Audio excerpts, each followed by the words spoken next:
اعوذ باللہ من الشیطان الرجیم بسم اللہ الرحمن الرحیم۔ السلام علیکم ورحمۃ اللہ وبرکاتہ۔ عزیز طالب علم ساتھیوں، دعائیں عبادات کا مغز سمجھی جاتی ہیں۔ دعائیں وہ پھول ہیں جو ہماری پریشانیوں میں آسانیوں اور کامیابیوں کی خوشبو بکھیرتے ہیں۔ میری دعا ہے کہ اللہ تعالی ہماری پریشانیوں کو آسانیوں میں تبدیل کر دے، ہر موقع پر آپ کو کامیاب فرمائے اور ہمیشہ آپ کو خوش رکھے، آمین۔ عزیز ساتھیوں، ہمارا آج کا موضوع جماعت دوہم سے تعلق رکھتا ہے۔ جماعت دوہم حصہ غزل، غزل نمبر 2، جس کے شاعر ہیں جگر مراد آبادی، اور غزل ہے آدمی آدمی سے ملتا ہے۔ اور آج ہم اس غزل کے اشعار کی تشریح کریں گے، ان اشعار کا مفہوم سمجھنے کی کوشش کریں گے۔ شاعر ہیں جگر مراد آبادی، جماعت دوہم سے تعلق رکھنے والے۔ اس موضوع پر ہم آج ایک سیر حاصل گفتگو کریں گے، اشعار کو سمجھنے کی کوشش کریں گے۔ ہم اپنے موضوع کی جانب بڑھتے ہیں۔ سب سے پہلے جگر مراد آبادی یعنی شاعر کا ایک مختصر سا تعارف سمجھ لیجئے۔ 20ویں صدی کے مشہور شعراء میں شمار ہونے والے جگر کا اصل نام علی سکندر اور تخلص جگر تھا۔ بنارس میں 6 اپریل 1890 کو پیدا ہوئے، لیکن ان کا خاندان بہت سی وجوہات کی بنا پر بنارس سے ہجرت کر کے مراد آباد میں آ بسا تھا، چنانچہ جگر مراد آبادی کہلائے۔ یہ صفت نسبتی بھی ہے یہ نام، یعنی جس شہر سے تعلق رکھتے ہیں وہ نام جو ہے اپنے نام کے ساتھ لگا دیا جائے۔ مراد آباد ایک علاقہ ہے تو اس کی نسبت سے مراد آبادی کہلائے، اور اسی کلمی نام سے مشہور ہوئے جگر مراد آبادی۔ جگر کی ابتدائی تعلیم گھر پر ہوئی، جس میں فارسی کی چند ابتدائی کتابیں بھی شامل تھیں۔ شاعری کا ذوق ورثے میں پایا تھا۔ جگر کے والد علی نظر صاحب دیوان شاعر تھے، یعنی ان کا اپنا بھی ایک شاعری کا دیوان تھا۔ جگر اپنی طبیعت کے لحاظ سے نیک، درویش منش اور سلیم الطبع یعنی خوش رہنے والے شخص تھے اور خوش طبیعت تھے۔ انہوں نے حج بھی کیا اور مدینہ منورہ میں نبی اکرم صلی اللہ علیہ وآلہ وسلم کی شان میں بہت سی نعتیں بھی کہیں۔ دین کی طرف ان کی توجہ اور رغبت میں اصغر گونڈوی کا بھی دخل تھا۔ اصغر گونڈوی ایک بہت مشہور شاعر ہیں، اصغر گونڈوی۔ 9 ستمبر 1960 کو 70 سال کی عمر میں جگر کا انتقال ہوا۔ عزیز ساتھیو، یہ ایک مختصر سا تعارف ہے جس میں ان کی زندگی کا مختصر سا جائزہ لیا گیا۔ آگے چلتے ہیں، ان کی شاعری پر ذرا نظر ڈالتے ہیں۔ جگر مراد آبادی شاعری جس میں شاعرانہ خصوصیات کا جائزہ بھی ہے۔ جگر مراد آبادی اردو شاعری کے چمکتے ستاروں میں شمار ہوتے ہیں، کیونکہ ان کی شاعری ان کی رنگا رنگ شخصیت، رنگ تغزل اور نغمہ و ترنم کی آمیزش کا نتیجہ ہے۔ نغمہ و ترنم یعنی وہ جس انداز سے اشعار پڑھتے تھے وہ ترنم ہوتا تھا، ترنم کے انداز میں، جس نے انہیں اپنے زمانے میں بے حد مقبول بنا دیا تھا۔ والد اور چچا شاعر تھے، اس لیے انہیں بھی بچپن سے شاعری کا ذوق تھا۔ ان کا دیوان کلیات جگر کے نام سے مشہور ہے، جو ان کی غزلوں، نظموں، قصائد اور قطعات کا مجموعہ ہے۔ ان کا کلیات دیوان کلیات جگر کے نام سے۔ جگر مراد آبادی کے کئی اشعار ضرب المثل کی حیثیت رکھتے ہیں اور برسوں گزر جانے کے بعد بھی زبان پر تازہ رہتے ہیں۔ بہت سے اشعار ہیں، جن میں سے ایک شعر میں نے یہ دیا ہے، یہ عشق نہیں آساں بس اتنا سمجھ لیجئے، ایک آگ کا دریا ہے اور ڈوب کے جانا ہے۔ وہ شعر خوانی ترنم سے کرتے تھے، یعنی مشاعروں میں ترنم کے ساتھ اشعار پڑھا کرتے تھے، اس لیے مشاعرہ لوٹ لیتے تھے۔ ان کی تغزل کے عناصر نمایاں ہیں۔ ابتدائی دور میں وہ داغ دہلوی سے متاثر تھے، لیکن پھر غزل گوئی میں اپنا ایک خاص رنگ پیدا کیا، خاص مقام پیدا کیا۔ تاہم غزل کی کلاسیکی روایت کا دامن نہیں چھوڑا۔ ان کا کلام پختہ ہے اور اس میں ایک والہانہ پن اور نغمگی کا احساس ہوتا ہے ان کے پورے کلام میں۔ آتش گل، داغ جگر اور شعلہ طور ان کے شعری مجموعے ہیں۔ تو یہ ان کی شاعری پر مختصر سی ایک بات کی گئی ہے یہاں پہ، تو امید ہے کہ یہ آپ سمجھ چکے ہوں گے۔ آگے بڑھتے ہیں، ہم اپنے اصل موضوع کی جانب آتے ہیں، اور موضوع ہے ہمارا اشعار کی تشریح۔ جی سب سے پہلا شعر دیکھیے، آدمی آدمی سے ملتا ہے، دل مگر کم کسی سے ملتا ہے۔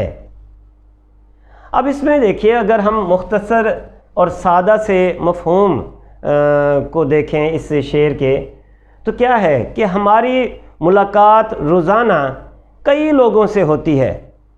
ہم روزمرہ زندگی میں بہت سے لوگوں سے ملتے ہیں، مگر بہت کم ایسے ہوتے ہیں جن کے ساتھ ہمارا مزاج یا ہمارا ذہن ملتا ہے۔ یہی بات یہاں پہ اس شعر کی صورت میں کی گئی ہے کہ آدمی آدمی سے ملتا ہے، دل مگر کم کسی سے ملتا ہے، کہ ہم روزانہ ملتے تو ہیں آدمیوں سے، مگر ہم بہت کم لوگ ایسے ہوتے ہیں جن کے ساتھ ہمارے دل بھی ملتے ہیں یا میل کھاتے ہیں۔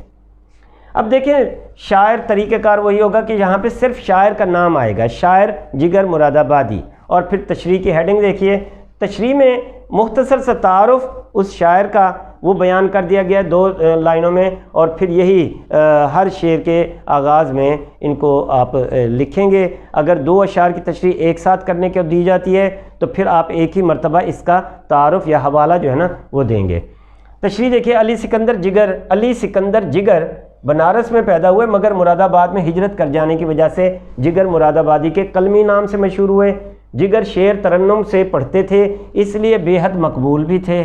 ان کا کلام انتہائی پختہ ہے، اور جس میں ہمیں غزل کی کلاسیکی روایت دکھائی دیتی ہے۔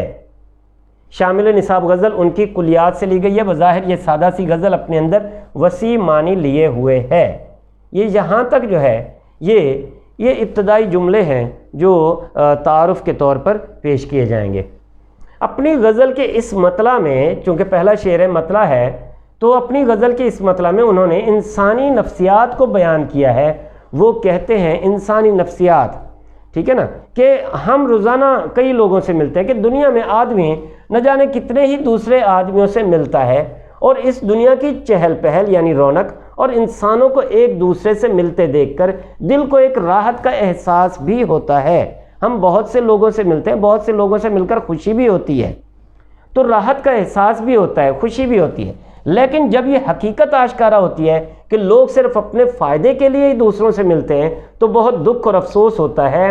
شاعر نے یہاں پر انسانوں کی خود غرضی کو بیان کیا ہے کہ ہمارے دلوں میں کینہ بھرا ہے، نفرت بھری ہے، بغض بھرا ہے، ایک دوسرے کے خلاف جذبات رکھتے ہیں ہم اپنے دلوں میں، تو کینہ بھرا ہے۔ لوگوں کے قول و فعل میں تضاد ہے، یعنی کہتے کچھ ہیں اور ان کا عمل کچھ اور ہے، کہتے کچھ ہیں کرتے کچھ ہیں، ان کے دلوں میں کفر اور نفرتیں آباد ہیں۔ اسی چیز کو نمایاں کیا ہے جگر مراد آبادی نے یہ کہہ کر کہ دل مگر کم کسی سے ملتا ہے، یعنی سب لوگوں سے ہماری ملاقات ہوتی ہے، لیکن ان کے دلوں میں چھپے جذبات جب آشکارا ہوتے ہیں، واضح ہوتے ہیں، تو پھر ان سے ملنے کو دل نہیں چاہتا، یعنی ان سے دل میل نہیں کھاتا، ملتا نہیں ہے دل۔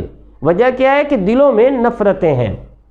بقول شاعر، الہی آبرو رکھنا بڑا نازک زمانہ ہے، الہی آبرو رکھنا بڑا نازک زمانہ ہے، دلوں میں کفر رکھتے ہیں، بظاہر دوستانہ ہے، کہ روزانہ کی بنیاد پر ہم لوگوں سے ملتے تو ہیں، بظاہر دوستی ہے، مگر دلوں کے اندر وہ دوستی نہیں ہے۔ انسان کی ظاہری ملاقاتوں اور قربتوں میں، یعنی تعلق میں، ملاقات اور تعلق میں زمین آسمان کا فرق پایا جاتا ہے۔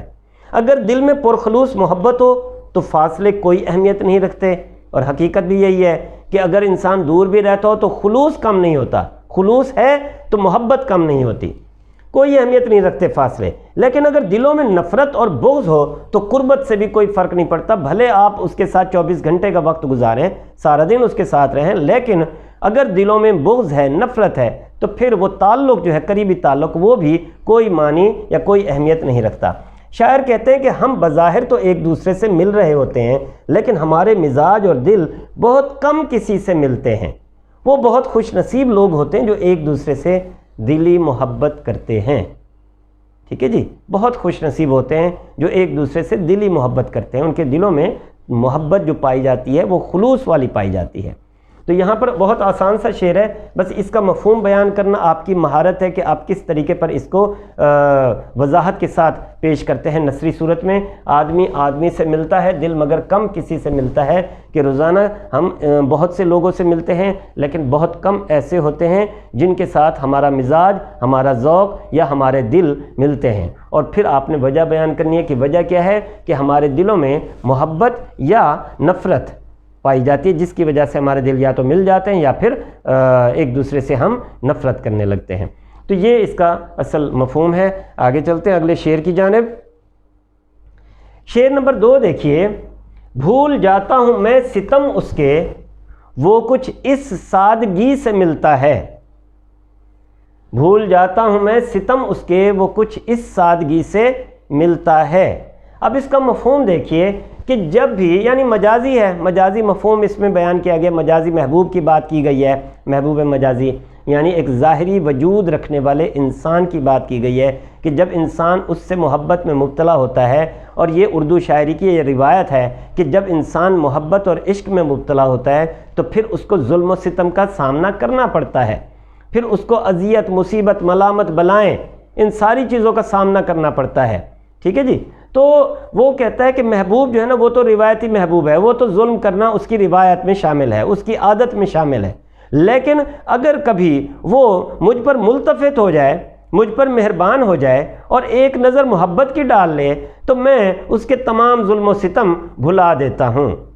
اور خاص طور پر جب وہ سادگی کے ساتھ مجھ سے ملتا ہے تو یوں معلوم ہوتا ہے جیسے اس کو اپنے ظلم و ستم یاد ہی نہیں۔ تو بھول جاتا ہوں میں ستم اس کے، میں اس کے ظلم و ستم، ظلم بھول جاتا ہوں جب وہ سادگی سے مجھ سے ملتا ہے، وہ کچھ اس سادگی سے ملتا ہے، سادگی کے ساتھ۔ تو یہاں پہ دیکھیں تشریح ابتدائی 2-3 جملے وہ وہی ہیں۔ علی سکندر جگر بنارس میں پیدا ہوئے مگر مراد آباد میں ہجرت کر جانے کی وجہ سے جگر مراد آبادی کے کلمی نام سے مشہور ہوئے۔ جگر شعر ترنم سے پڑھتے تھے، اس لیے بے حد مقبول بھی تھے۔ ان کا کلام انتہائی پختہ ہے اور جس میں ہمیں غزل کی کلاسی کی روایت دکھائی دیتی ہے۔ شامل نصاب غزل ان کی کلیات سے لی گئی ہے۔ بظاہر یہ سادہ سی غزل اپنے اندر وسیع معنی لیے ہوئے ہے، سادہ سی غزل ہے لیکن معنی اس کے وسیع ہیں، گہرائی ہے۔ غزل کے اس دوسرے شعر میں محبت اور اپنائیت کی بات کی گئی ہے۔ محبت اور اپنائیت، اپنا سمجھنا۔ محبت ایک ایسی چیز ہے جو اگر محبوب کی طرف سے ملے تو عاشق اپنے محبوب کی طرف سے ملنے والے ہر دکھ کو پل بھر میں بھلا دیتا ہے، ہر دکھ کو، چاہے وہ ساری زندگی ظلم کرتا رہے، لیکن اگر زندگی میں کبھی ایک بار محبت سے بھی دیکھ لے تو اس کے پچھلے ظلم و ستم سارے بھول جاتا ہے انسان۔ تو یہ وہ محبوب ہے جس کے ظلم و ستم سے عاشق بیچارے کا جینا محال ہو جاتا ہے، مشکل ہو جاتا ہے جینا۔ مگر محبوب ایک بار بھی اگر مسکراہٹ سے دیکھ لے تو وہ مسکراہٹ نہ جانے کتنے زخموں پر مرہم ثابت ہوتی ہے۔ محبوب کا سب سے بڑا ظلم ہی یہ ہے کہ وہ اپنے محبوب کو، محبوب کا سب سے بڑا ظلم یہ ہے کہ وہ اپنے محب کو، یعنی عاشق کو، عشق کرنے والے کو، محبت کرنے والے کو ملاقات کا موقع نہیں دیتا، اور یہ ملاقات کا موقع نہ دینا یہ سب سے بڑا ستم ہے۔ اور محب یا عاشق بیچارہ یہ سوچتا رہتا ہے کہ اب اگر اپنے محبوب سے ملوں گا تو اس کے ظلم و ستم کا شکوہ ضرور کروں گا، اس سے شکایت ضرور کروں گا، اس کی جدائی میں اپنی بدحالی کا ذکر کروں گا۔ مگر جب اس کی ملاقات اپنے محبوب سے ہوتی ہے تو اس کا ہر ظلم و ستم ذہن و دل سے محو ہو جاتا ہے، مٹ جاتا ہے۔ اور اس موقع پر بڑا خوبصورت سا شعر ہے، دیکھیے، گلے سے ملتے ہی جتنے گلے تھے بھول گئے، گلے سے ملتے ہی جتنے گلے تھے بھول گئے، وگرنہ یاد تھیں ہم کو شکایتیں کیا کیا۔ گلے سے ملتے ہی جتنے گلے تھے بھول گئے کہ جب وہ محبوب ملا، جب اس کا وصال ہوا محبوب سے تو جتنے گلے شکوے تھے سارے ختم ہو گئے، وگرنہ یاد تھی ہم کو شکایتیں کیا کیا۔ دراصل محبوب کا طرز گفتگو اس قدر خوبصورت ہے، طرز تکلم، طرز گفتگو اس قدر شیریں ہے کہ اس کی تمام تلخ باتیں اور کیے گئے ظلم و ستم شاعر بھول جاتا ہے۔ وہ کچھ اس سادگی سے ملتا ہے کہ یہ بات اس کے وہم و گمان میں بھی نہیں ہوتی کہ یہ وہی محبوب ہے جو مجھ سے نالاں دکھائی دے رہا تھا، ناراض دکھائی دے رہا تھا، مجھ سے کترا رہا تھا، بیزار تھا، ہم ہیں مشتاق اور وہ بیزار، یا الہی یہ ماجرا کیا ہے۔ تو یہ وہی محبوب ہے جو مجھ سے ناراض تھا۔ محبوب کی ادائے بے نیازی شاعر کو بار بار یاد آتی ہے۔ ادائے بے نیازی یعنی بے نیاز ہے کہ محب بیچارہ جو ہے نا وہ کس حال میں اس کو کوئی پرواہ نہیں، اور محبوب کی ہر ایک ادا پر شاعر کو پھر پیار آتا ہے۔ وہ کچھ اس سادگی سے ملتا ہے۔ اس سادگی پہ کون نمبر جائے اے خدا، لڑتے ہیں اور ہاتھ میں تلوار بھی نہیں۔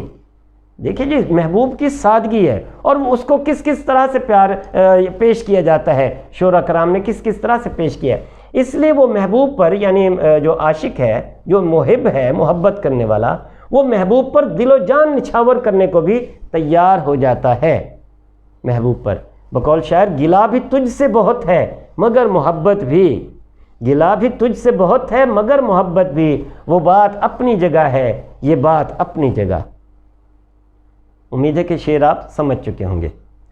عزیز ساتھیو، ایک چیز جو یہاں پہ میں سمجھتا ہوں کہ بتانا ضروری ہے، وہ یہ کہ شاید آپ سوچتے ہوں گے کہ اس لیول پہ عشق و عاشقی کے معاملات، حسن و عشق کے معاملات یہ بتانا کیا کورس لیول پہ ضروری ہے؟ تو یہ بات ذہن میں رکھیے کہ یہاں پہ حسن و عشق کے معاملات بیان کرنے کا مقصد یہ نہیں ہے کہ حسن اور عشق ہی اس کا موضوع ہے، بلکہ طلباء کو اس چیز کی مشق کرانا ہے کہ وہ ایک شاعر کے احساس کو کس خوبصورت طریقے پر پیش کر سکتے ہیں۔ بچوں کی یا طلباء کی پریکٹس اس حوالے سے ہونی چاہیے کہ وہ شاعر کے احساسات کو سمجھ کر انہیں نثری انداز میں بڑے خوبصورت طریقے سے پیش کر سکیں۔ تو آپ کوئی بھی شعر پڑھیں، اس کا مفہوم جتنے خوبصورت طریقے سے پیش کریں گے وہ اتنا ہی خوبصورت ڈھلتا چلا جائے گا۔ تو اگر یہاں پہ محبت کی بات آ رہی ہے تو محبت کے احساسات کو آپ نے نثری صورت میں بڑے اچھے طریقے سے بیان کرنا ہے۔ اسی چیز کی مشق کرنی ہے کہ تحریری صورت میں کس طرح خوبصورت اس کو کیا جا سکتا ہے۔ آگے چلتے ہیں اگلے شعر کی جانب۔ شعر نمبر 3 دیکھیے۔ آج کیا بات ہے کہ پھولوں کا، آج کیا بات ہے کہ پھولوں کا رنگ تیری ہنسی سے ملتا ہے، یعنی آج کیا ہی بات ہے، مزہ آ گیا کہ پھولوں کا رنگ تیری ہنسی سے مل رہا ہے۔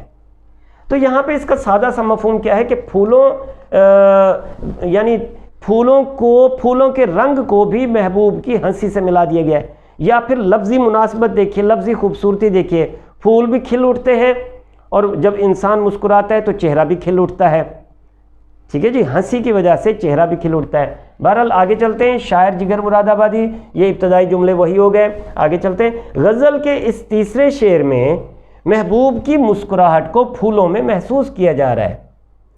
اردو شاعری میں محبوب کی تعریف مختلف اور منفرد انداز سے کی جاتی رہی ہے۔ مختلف شعراء کرام نے مختلف انداز سے اپنے محبوب کی تعریف کی ہے۔ کسی نے محبوب کے نازک لبوں کو پھول کی پنکھڑی سے تشبیہ دی، تو کسی نے اس کے بولنے کو پھول جھڑنے سے تعبیر کیا، کسی نے محبوب کی زلفوں کی تعریف میں زمین آسمان کے قلابے ملا دیے، تو کسی نے اپنے محبوب کی سراہی دار گردن اور اس کے لمبے قد کو موضوع بنایا۔ نازکی اس کے لب کی کیا کہیے، پنکھڑی ایک گلاب کی سی ہے، سنا ہے بولے تو باتوں سے پھول جھڑتے ہیں، یہ بات ہے تو چلو بات کر کے دیکھتے ہیں۔ اس کی زلفاں کی طولانی کو دیکھے مجھے لیل زمستاں یاد آوے۔ اسی طرح جو ہے نا ہمیشہ لکھے وصف دندان یار، قلم اپنا موتی پرویا کیا۔ تو مختلف شعراء کرام نے اپنے محبوب کے جسمانی اعضاء پر بات کی ہے، شاعری کی ہے اور اپنے محبوب کی تعریف کی ہے۔ تو کسی نے اس کے بولنے کو پھول جھڑنے سے تعبیر کیا، کسی نے محبوب کی زلفوں کی تعریف کی، اور کسی نے اپنے محبوب کی سراہی دار گردن اور اس کے لمبے قد کو موضوع بنایا۔ تو یہاں پر بات ہو رہی ہے اس کی محبوب کی ہنسی کی۔ تو غرض شعراء کرام نے مختلف انداز سے اپنے محبوب کو مثالی بنا کر پیش کیا کہ اس کا محبوب سب سے زیادہ آئیڈیل ہے، وہی آئیڈیل ہے۔ اس شعر میں شاعر پھولوں کے کھلنے کو محبوب کی ہنسی سے تشبیہ دیتے ہیں اور کہتے ہیں کہ زندگی میں بہار سی آ گئی ہے، زندگی میں بہار سی آ گئی اور ہر طرف پھول ہی پھول کھل اٹھے ہیں کیونکہ میرا محبوب مسکرا اٹھا ہے۔ ان کھلے ہوئے پھولوں میں میرے محبوب کی ہنسی کا رنگ و روپ بھی شامل ہے۔ ان کھلے ہوئے پھولوں میں میرے محبوب کا اس کی ہنسی کا رنگ و روپ شامل ہے۔ اس شعر میں وہی جو میں نے بات کی، لفظی مناسبت کی، لفظی خوبصورتی کی، تو یہ خوبصورتی پیدا کر رہی ہے لفظی مناسبت، کھل اٹھنا، جو غور طلب ہے، یعنی ہنستے ہوئے محبوب کے چہرے کا کھل اٹھنا اور پھولوں کا کھل اٹھنا دونوں ایک جیسے ہیں۔ چنانچہ شاعر کہتے ہیں آج کیا ہی بات ہے کہ پھولوں کا رنگ میرے محبوب کی ہنسی سے مل رہا ہے۔ گویا محبوب کا مسکرانا پھولوں کے کھلنے کے لیے ضروری ہو گیا ہے کہ محبوب مسکرائے گا تو ہی پھول کھل اٹھیں گے۔ تو اب اس میں دیکھیے، یوں مسکرائے جان سی کلیوں میں پڑ گئی، یوں لب کشا ہوئے کہ گلستاں بنا دیا۔ یوں مسکرائے جان سی کلیوں میں پڑ گئی، یوں لب کشا ہوئے کہ گلستاں بنا دیا۔ اور اسی طرح دوسرے میں نے اشعار دے دیے ہیں، جو آسان آپ کو اشعار لگیں وہ آپ حوالے کے طور پر یہاں پہ تحریر کر سکتے ہیں۔ ذرا ایک تبسم کی تکلیف کرنا، تبسم یعنی مسکراہٹ، ہنسنا، ذرا ایک ہنسنے کی تکلیف کر لو، مسکرانے کی تکلیف کر لو، ذرا ایک تبسم کی تکلیف کرنا کہ گلزار میں پھول مرجھا رہے ہیں۔ مسکرانے کا یہی انداز تھا، جب کلی چٹکی تو وہ یاد آ گیا۔ مسکرانے کا یہی انداز تھا، جب کلی چٹکی تو وہ یاد آ گیا۔ اور یہ دیکھیے ایک شعر اور، مسکراہٹ ہے حسن کا زیور، مسکراہٹ ہے حسن کا زیور، مسکرانا نہ بھول جایا کرو۔ مسکراہٹ ہے حسن کا زیور، مسکرانا نہ بھول جایا کرو۔ تو جو آپ کو آسان اشعار لگیں وہ اس میں آپ درج کر سکتے ہیں۔ آگے چلتے ہیں اگلے شعر کی جانب۔ شعر نمبر 4 دیکھیے، سلسلہ فتنہ قیامت کا، سلسلہ فتنہ قیامت کا تیری خوش قامتی سے ملتا ہے۔ قیامت کا فتنہ بھی، قیامت کے فتنے کا سلسلہ بھی تیرے لمبے قد سے جا کر ملتا ہے۔ ٹھیک ہے جی، خوش قامتی یعنی لمبا قد، اور لمبے قد کو بھی، طویل قامت انسان کو بھی بڑا خوبصورت سمجھا جاتا ہے۔ انسان کی یعنی شخصیت میں ایک خوبصورتی جو ہے وہ اس کے لمبے قد کی وجہ سے بھی پیدا ہوتی ہے۔ تشریح دیکھیے، سلسلہ فتنہ قیامت کا تیری خوش قامتی سے ملتا ہے۔ اس روایت میں کلاسیکی روایت کی بات ہو رہی ہے، تو اس کلاسیکی روایت میں دیکھیں نا، جس میں یعنی جگر مراد آبادی نے جو یہ اس غزل میں جو سادہ سی ہے، یہ بڑے وسیع معنی ہے اور اس میں غزل کی کلاسیکی روایت دکھائی دیتی ہے۔ تو اس کلاسیکی روایت میں محبوب کے لب و رخسار، گیسو یعنی زلفیں اور درازی قد پر مختلف شعراء کرام نے طبع آزمائی کی ہے، مختلف۔ زیر تشریح اس چوتھے شعر میں شاعر جگر مراد آبادی نے بھی اپنے محبوب کے لمبے قد کی تعریف کی ہے، اپنے محبوب کے طویل قامت ہونے کی تعریف کی ہے۔ محبوب کا سرو قامت ہونا، لمبا قد ہونا آنکھوں میں قیامت کا منظر برپا کر دیتا ہے۔ محبوب کے حسین سراپے کو دیکھ کر، پورا سر سے پاؤں تک محبوب کے حسین سراپے کو دیکھ کر اکثر لوگ بے حال سے ہو جاتے ہیں، اپنے آپ پر قابو نہیں رکھ پاتے۔ شاعر کہتے ہیں کہ اے محبوب، تیری خوش قامتی، تیرا طویل قد، تیرا لمبا قد، سرو قد، تیری خوش قامتی میرے دل پر غضب ڈھاتی ہے۔ تمہیں دیکھ کر میں اپنے دل پر قابو نہیں رکھ پاتا، میرا دل بے قابو ہو جاتا ہے، اس پر ایک قیامت سی گزر جاتی ہے۔ ٹھیک ہے جی، تو مرزا غالب کیا کہتے ہیں ایسے موقع پہ، تیرے سرو قامت سے ایک قد آدم قیامت کے فتنے کو کم دیکھتے ہیں۔ تیرے سرو قامت سے ایک قد آدم قیامت کے فتنے کو کم دیکھتے ہیں، یعنی تیرے سرو قامت کے آگے قیامت کا فتنہ بھی کم لگتا ہے۔ جی، اب اس میں دیکھیں انسانی شخصیت میں قد و قامت کو بہت اہمیت حاصل ہے۔ ٹھیک ہے جی، سلسلہ فتنہ قیامت کا تیری خوش قامتی سے ملتا ہے۔ انسانی شخصیت میں قد و قامت، اور اس شعر میں چونکہ محبوب کے طویل قامت ہونے کو موضوع بنایا گیا ہے، سرو قامت ہونے کو، تو قد و قامت کی بات ہو رہی ہے۔ قد و قامت کو بہت اہمیت حاصل ہے۔ شخصی خوبصورتی میں پورا سراپا مل کر قد و قامت کو تشکیل دیتا ہے۔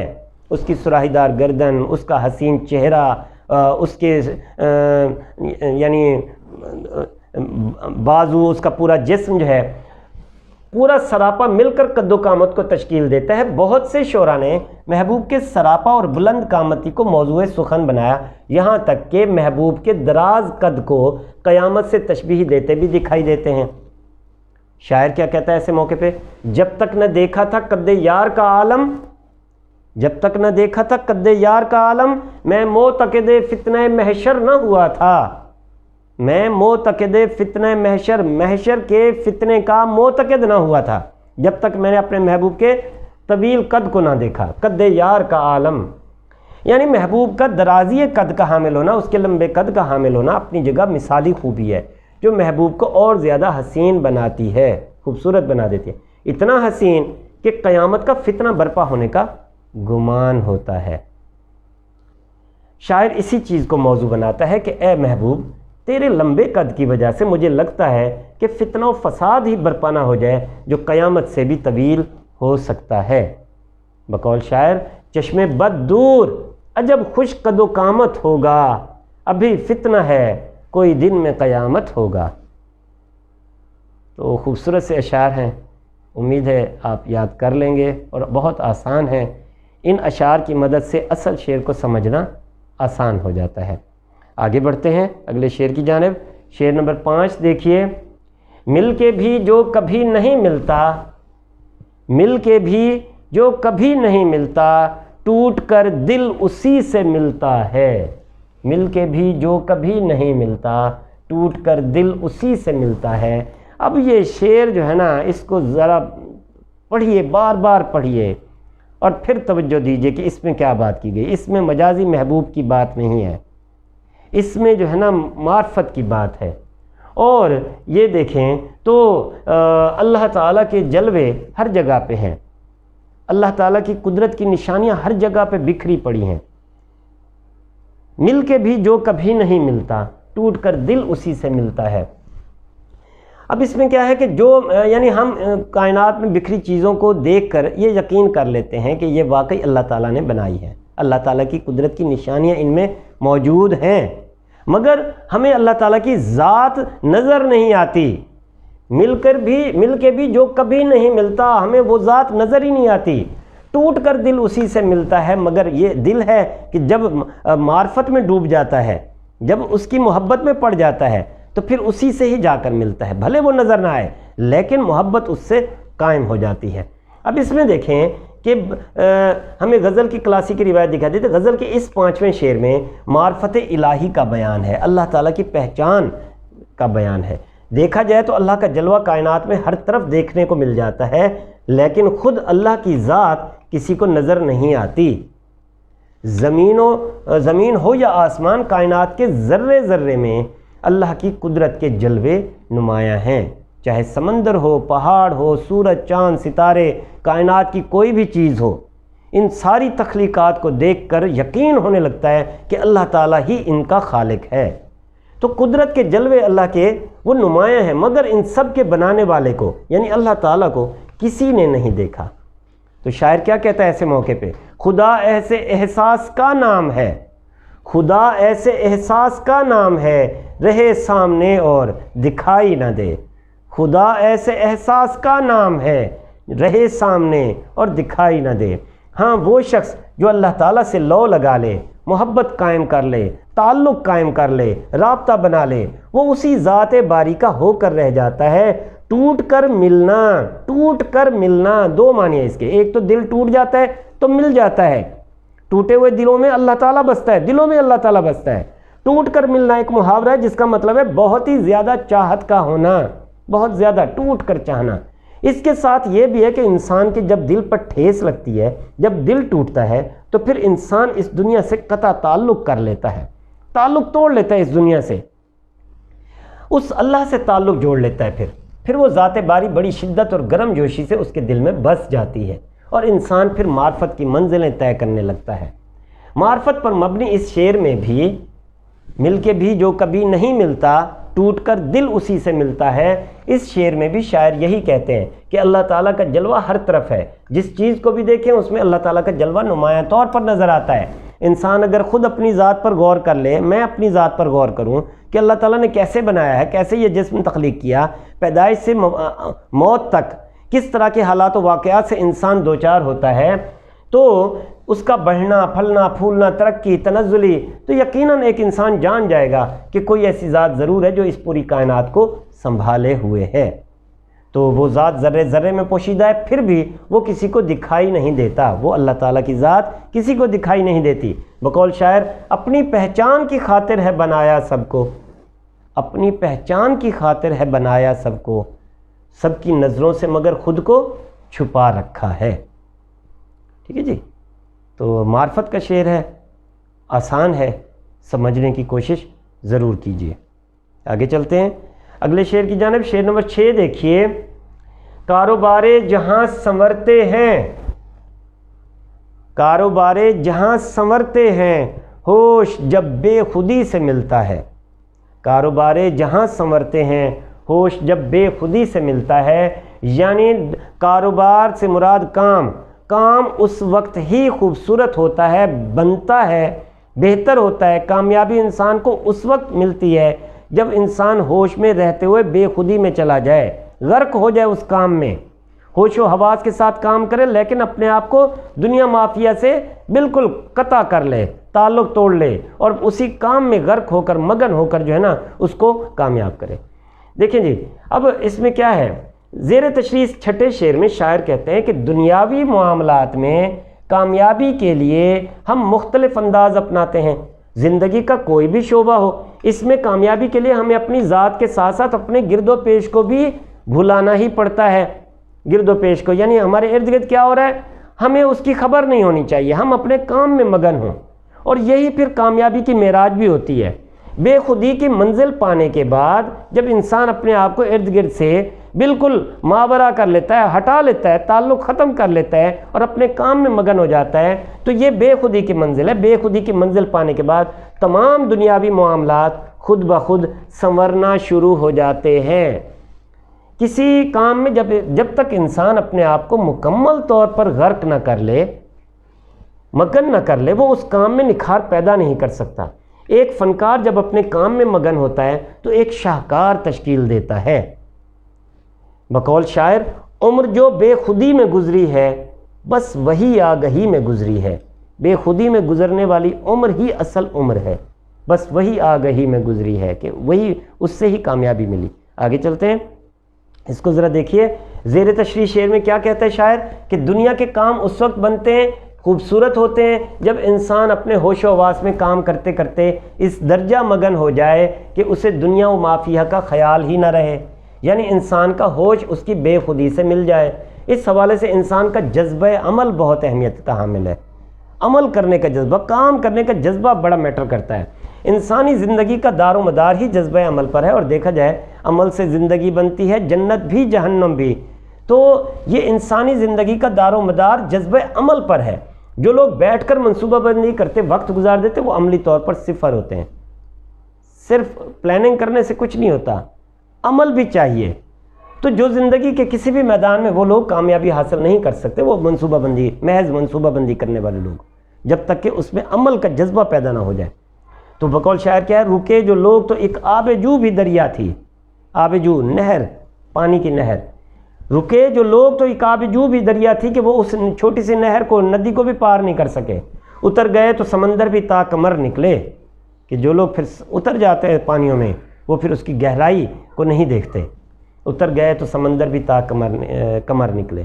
تو اس میں جذبہ عمل کی بھی بات کی گئی ہے، اور پھر ہوش کی بے خودی کے ساتھ ملنے کی بھی بات کی گئی ہے۔ آگے چلتے ہیں اگلے شعر کی جانب۔ شعر نمبر 7 دیکھیے، روح کو بھی مزہ محبت کا، روح کو بھی مزہ محبت کا دل کی ہمسائیگی سے ملتا ہے۔ محبت کا مزہ روح کو اس وقت ملتا ہے جب اس کا ہمسایہ اچھا ہو، یعنی دل کی ہمسائیگی سے ملتا ہے محبت کا مزہ روح کو۔ اب اس میں کیا مفہوم کیا ہے؟ یہ ابتدائی جملے وہی ہیں، علی سکندر جگر بنارس میں پیدا ہوئے مگر مراد آباد میں ہجرت کر جانے کی وجہ سے جگر مراد آبادی کے کلمی نام سے مشہور ہوئے۔ جگر شعر ترنم سے پڑھتے تھے، یعنی سریلے انداز میں، اس لیے بےحد مقبول تھے لوگوں میں۔ ان کا کلام انتہائی پختہ ہے، میچورٹی ہے، شامل نصاب غزل ان کی کلیات سے لی گئی ہے، کلیات جگر سے، اور بظاہر یہ سادہ سی غزل اپنے اندر بہت وسیع معنی لیے ہوئے ہے، جس میں ہمیں غزل کی کلاسیکی روایت دکھائی دیتی ہے۔ اس تشریح میں، اس آخری شعر میں شاعر نے عشق اور محبت کو روح کی توانائی قرار دیا ہے۔ یہ غزل کا آخری شعر ہے، مگر مقطع نہیں ہے کیونکہ اس میں تخلص نہیں ہے، تو اس لیے ہم اس کو آخری شعر ہی کہیں گے۔ تو اس آخری شعر میں محبت کو روح کی توانائی قرار دیا گیا ہے۔ انسان اصل میں دو چیزوں کا مرکب ہے، ہمارا یہ جسم اور روح، دو چیزوں کا یہ انسان جو ہے نا یہ مرکب ہے، بنا ہوا ہے۔ ایک جسم کثیف یعنی ظاہری وجود، جسم کثیف یعنی ہمارا ظاہری وجود، اور دوسرا جسم لطیف یعنی ہماری روح۔ یہ دو چیزیں مل کر انسان بناتی ہیں، انسان کو بناتی ہیں۔ انسان ان دو چیزوں کا مرکب ہے، جسم لطیف یعنی روح اور جسم کثیف یعنی ظاہری وجود۔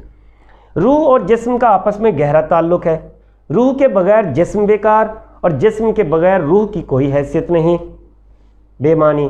دل کو محبت کا مرکز یا آماج گاہ کہا جاتا ہے، دل کو محبت کا مرکز یا آماج گاہ کہا جاتا ہے، دل کا مرکز، محبت کا مرکز کہا جاتا ہے، اور ہمارے ہر طرح کے خیالات بھی اسی دل میں پرورش پاتے ہیں۔ مختلف خواہشیں، مختلف خیالات، احساسات اسی دل میں ہی پیدا ہوتے ہیں۔